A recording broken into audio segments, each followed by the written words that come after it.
Hello friends, ఇవాళ కరివేపాకు పచ్చడి అనేది చేస్తున్నానండి. అది కూడా నేను పచ్చిమిర్చితో చేస్తున్నాను. ఎండుమిర్చితో చేస్తారు కదా, అలా కాకుండా పచ్చిమిర్చితోటి 1 మంత్ అయినా నిల్వ ఉండేలాగనేది పచ్చడి చేస్తున్నానండి. ఆ పచ్చడి అనేది ఎలా చేయాలో ఈ వీడియోలో చూసేయండి.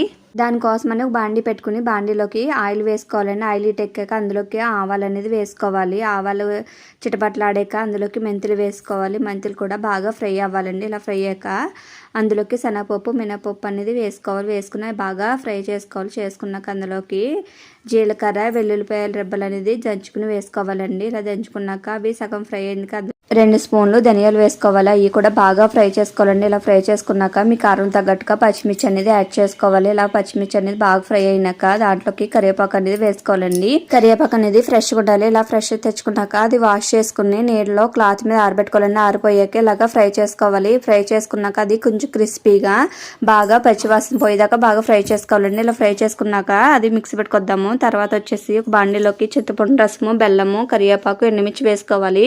వేసుకున్నాక మనం ముందుగా మిక్సీ పెట్టుకున్న దాన్ని అందులో వేసుకుని బాగా పచ్చివాసన పోయేదాకా ఫ్రై చేసుకోవాలండి.